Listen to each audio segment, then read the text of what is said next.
Psalm chapter 5. 12 verses. I'm going to read the 12 verses, and we're going to talk about these 12 verses. Give ear to my words, O Lord. Consider my groaning. Give attention to the sound of my cry, my King and my God, for to you do I pray. O Lord, in the morning you hear my voice. In the morning I prepare a sacrifice for you and watch. For you are not a God who delights in wickedness. Evil may not dwell with you. The boastful shall not stand before your eyes. You hate all evildoers. You destroy those who speak lies. The Lord abhors the bloodthirsty and deceitful man. But I, through the abundance of your steadfast love, will enter your house. I will bow down toward your holy temple. In the fear of you, lead me, O Lord, in your righteousness because of my enemies. Make your way straight before me. For there is no truth in their mouth. Their inmost self is destruction. Their throat is an open grave. They flatter with their tongue. Make them bear their guilt, O God. Let them fall by their own counsels.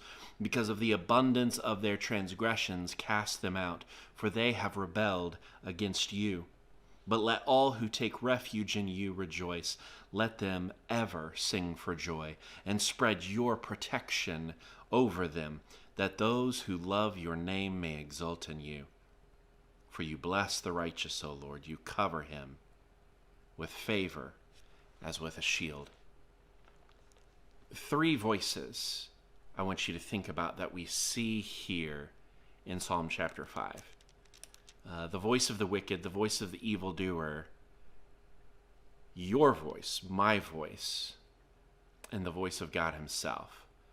So let's start with the voice of the evildoer, the wicked one, the one in whom God does not delight and will not tolerate. It says that evil may not dwell with him. This voice speaks deceit. It speaks falsehood. It says there is no truth in their mouth in verse 9. And then in verse 10, he calls for their judgment to come from their own words. He says, make them bear their guilt, O God. Let them fall by their own counsels. He says, God, I want them to follow their own advice because I know that it will lead to their downfall. See, we live in a world where we are surrounded by deceit and by lies and by falsehoods. It is the chief weapon of our enemies. It is lies. Lies that they tell us about God. They want us to believe that our God is a God who does not care, who is aloof, who has spun a world into motion and then walked away. Or they tell us that our God is a judgmental God and that you must live a life of utmost righteousness and perfection to be seen as worthy to enter into his presence.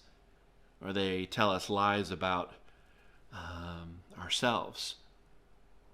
And they seek to define us with their words based on jealousies, based on anger, based on bitterness, sometimes based on things that they have seen in our lives. Maybe they put labels and words upon us that are based on things we've done in our past. But they would seek to use the power of deceit and the influence of their mouths to destroy us. Now, the second voice I want you to look at in this passage is our voice.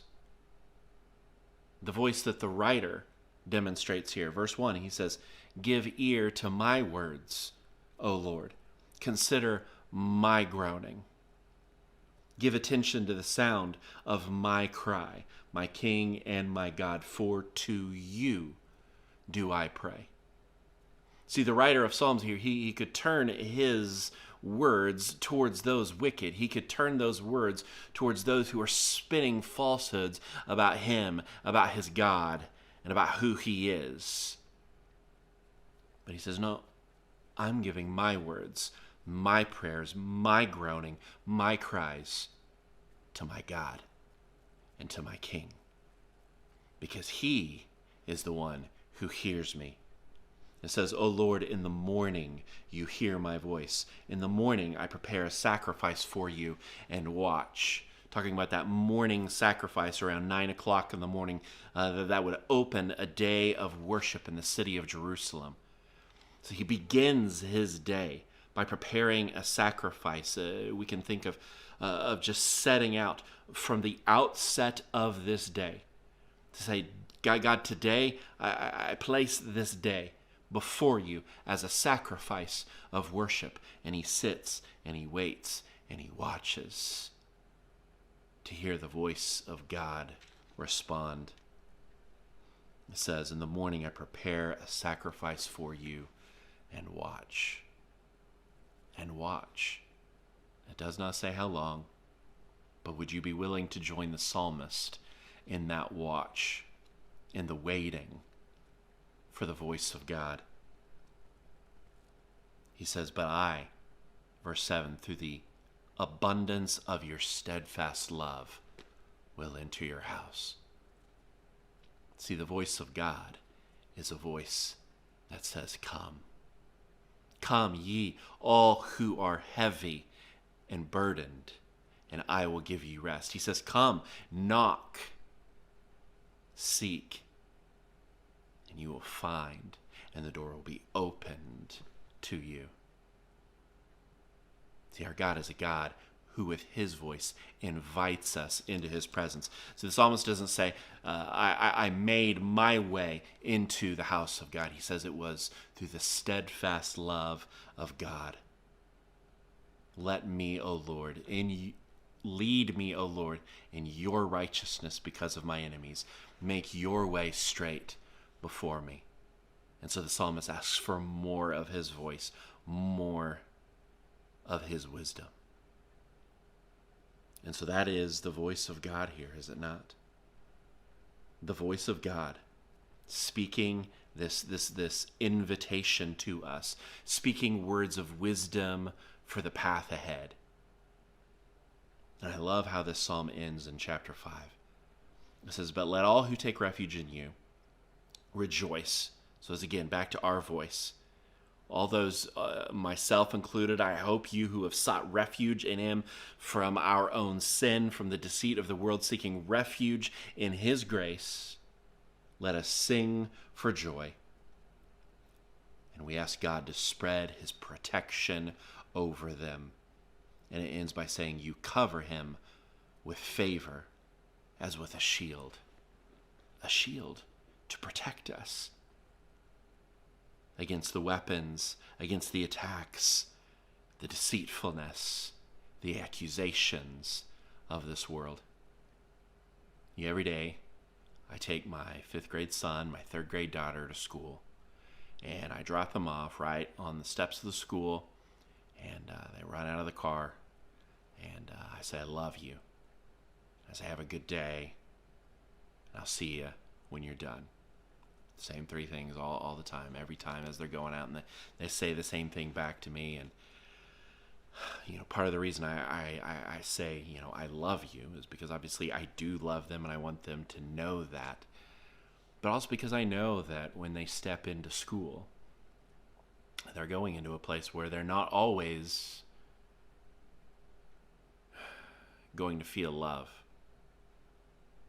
There will be those who will use words to try to destroy them.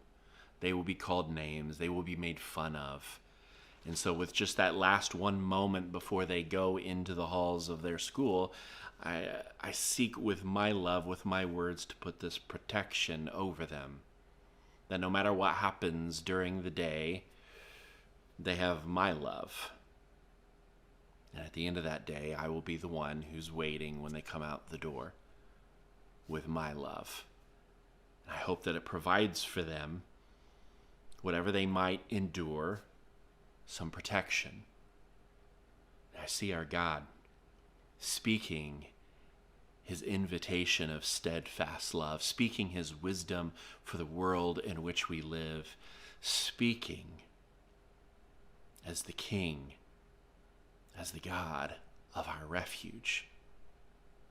And he lays his voice over us as protection, as a shield in this world. This world that we will someday walk out of and into his house and into the everlasting joy of his voice.